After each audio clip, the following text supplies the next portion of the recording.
right, so we're back here once again on another Couch Coach Live.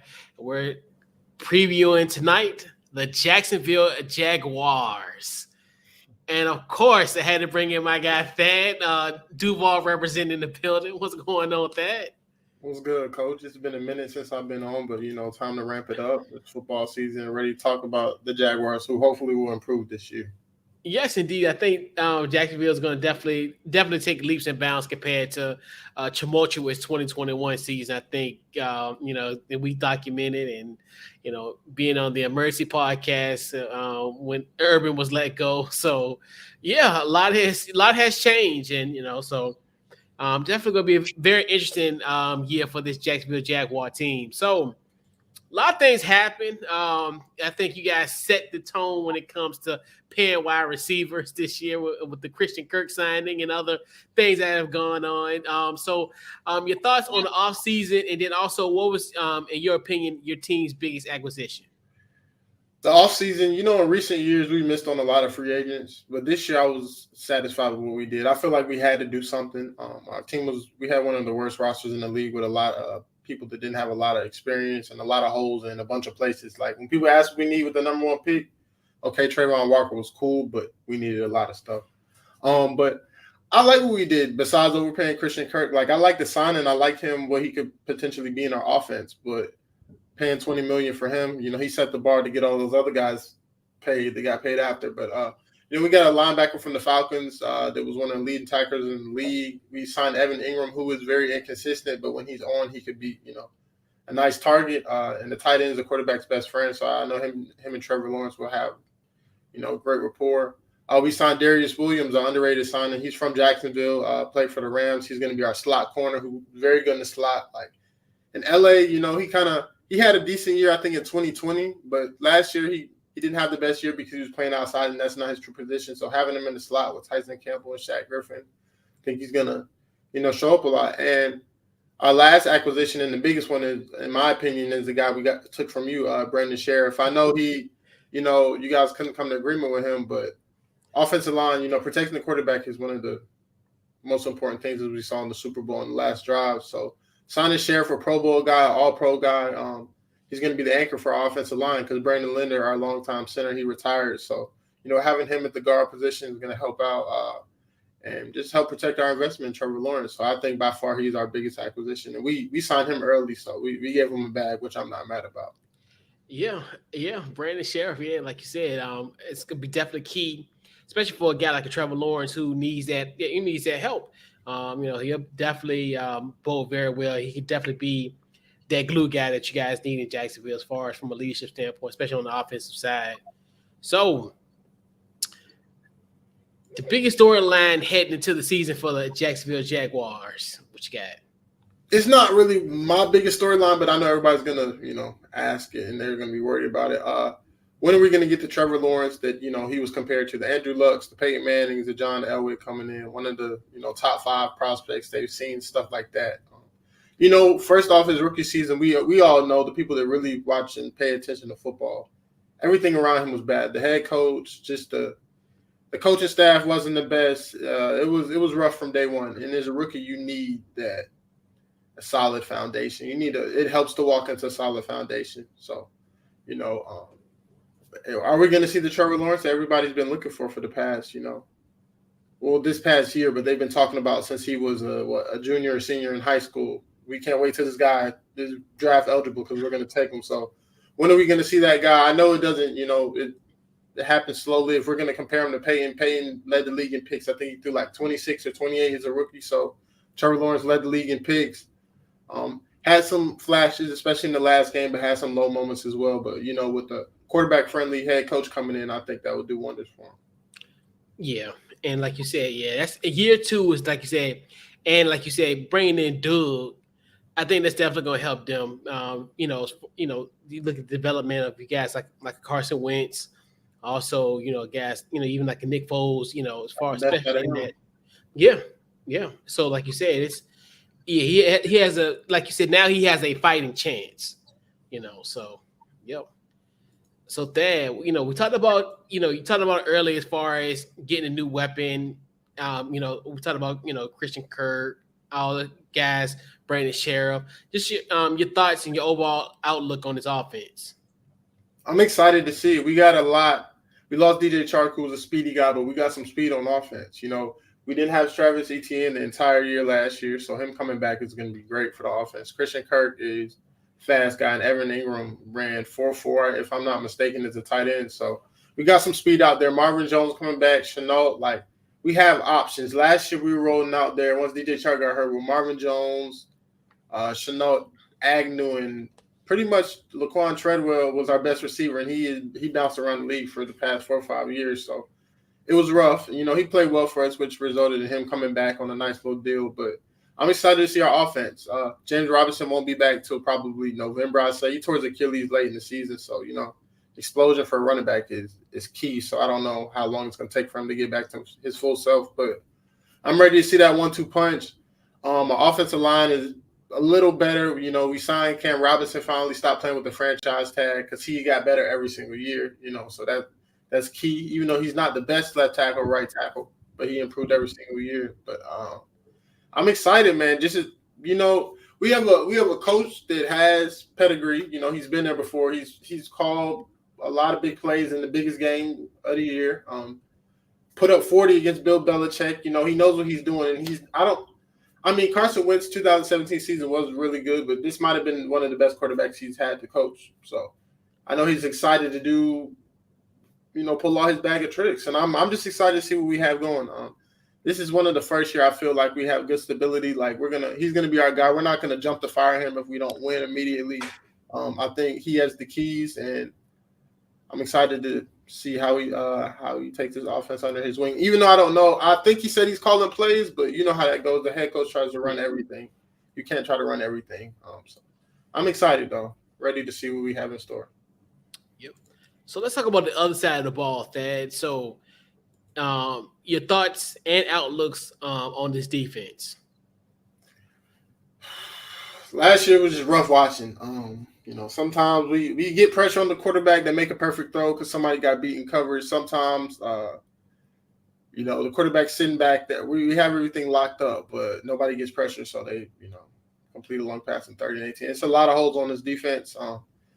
At first, this offseason started off rough because we let go of Miles Jack, and I was just trying to figure out what we were thinking. He was the quarterback of our defense. He wasn't old. He was 26 or 27. I know he's been playing for almost 7 years, I think. But letting him go was questionable. But then in free agency, what we did, signing the guy from the Falcons, I cannot say his last name. I'm not even going to try to say it. But he had 103 tackles last year and a couple of picks. So a real athletic, versatile guy.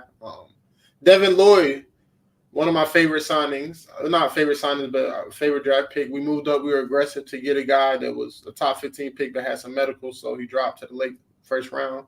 We picked him up. He's going to be a starter from day one. And like I said, pretty much my favorite, Darius Williams in the slot. I think he's going to be really key. He's a veteran. He's been there before. He's a smart player.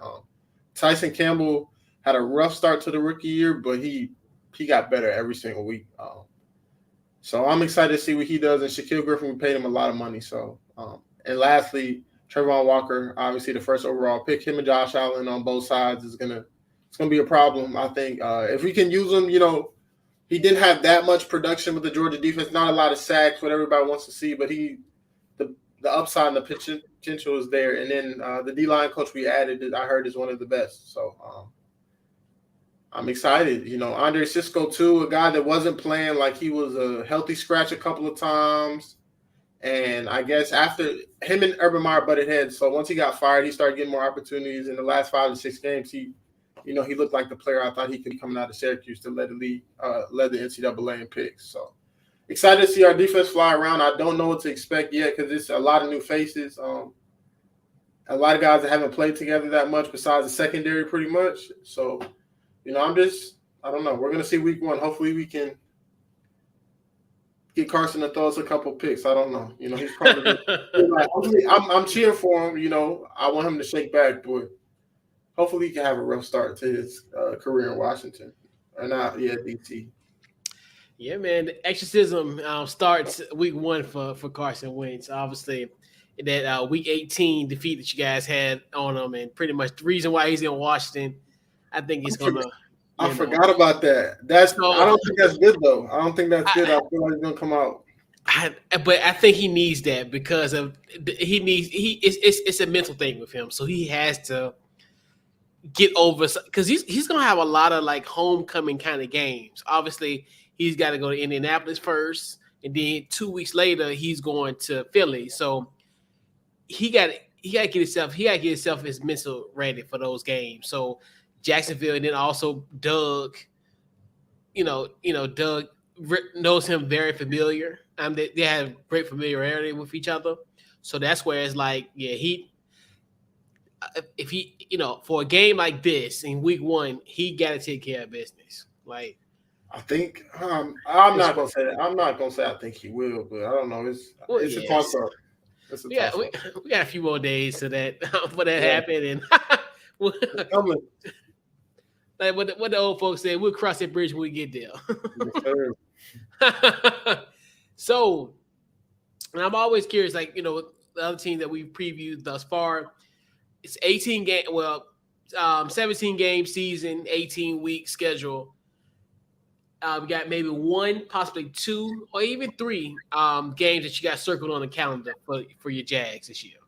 I'm so glad you said that because when I was looking at the schedule earlier, I couldn't pick one game. But for me, personally, I don't know about the fan base. For me, the division games don't count.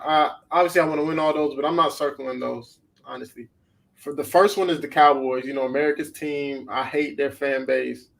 We got a couple people in the chat that are Cowboys fans, and it's at home, so I'm probably going to go to that one.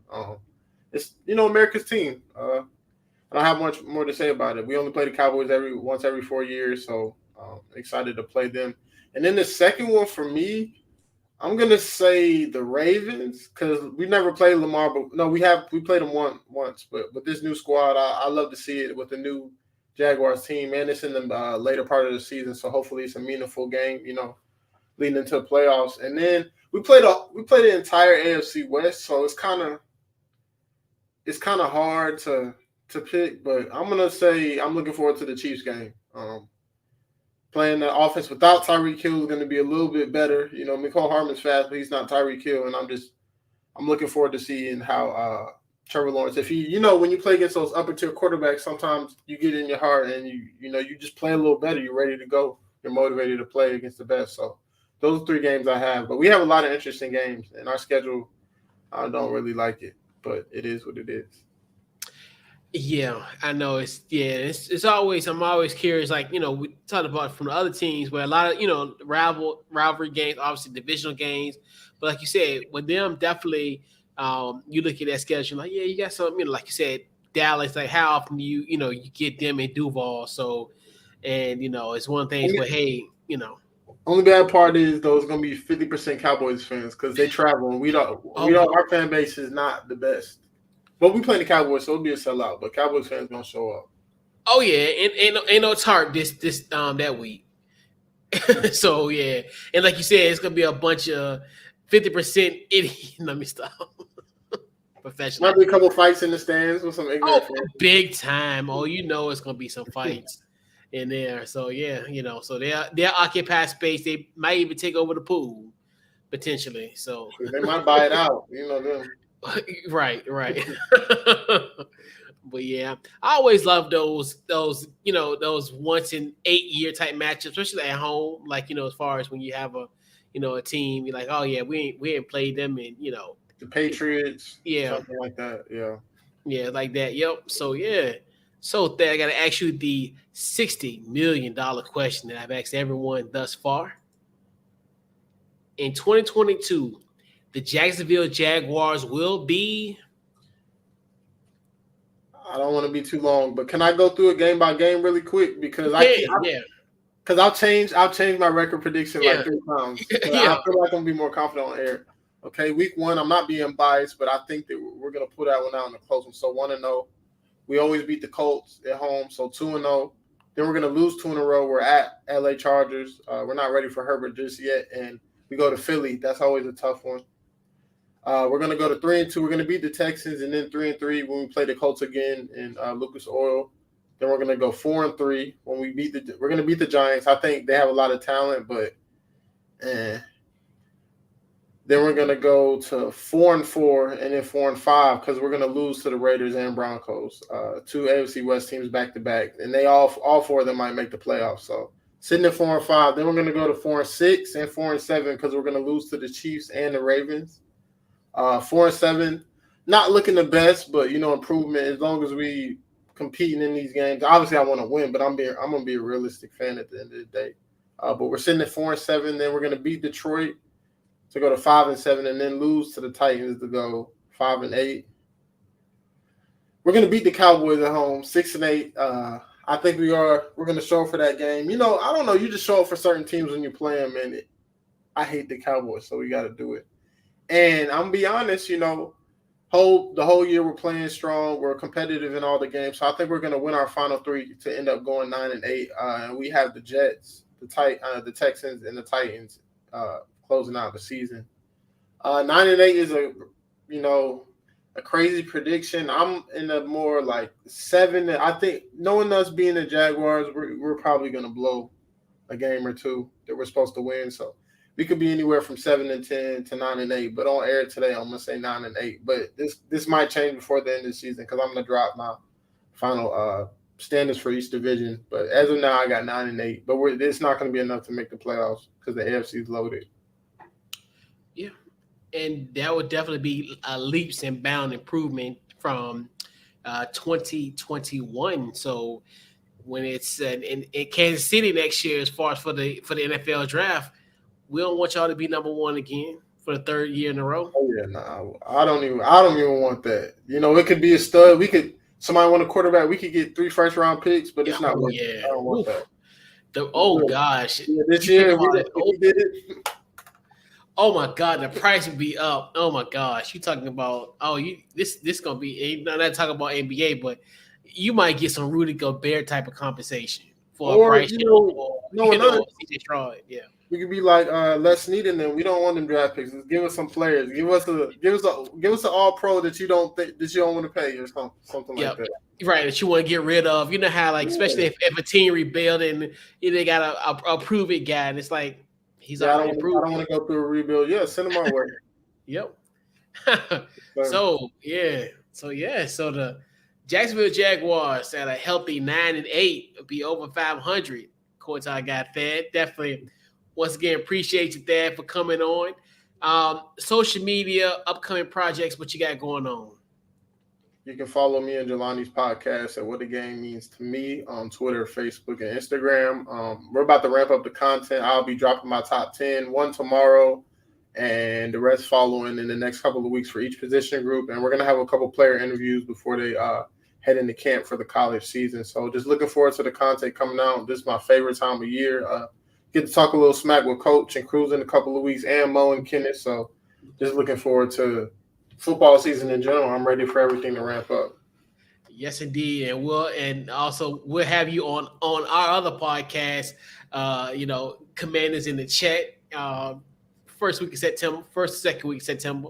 We'll see how everything goes with the calendar, how everything going down the line. But yeah, once again, appreciate you, Dad, for previewing the Jacksonville Jaguars. We'll catch you guys on the next episode. This has been the Jacksonville Jaguars preview.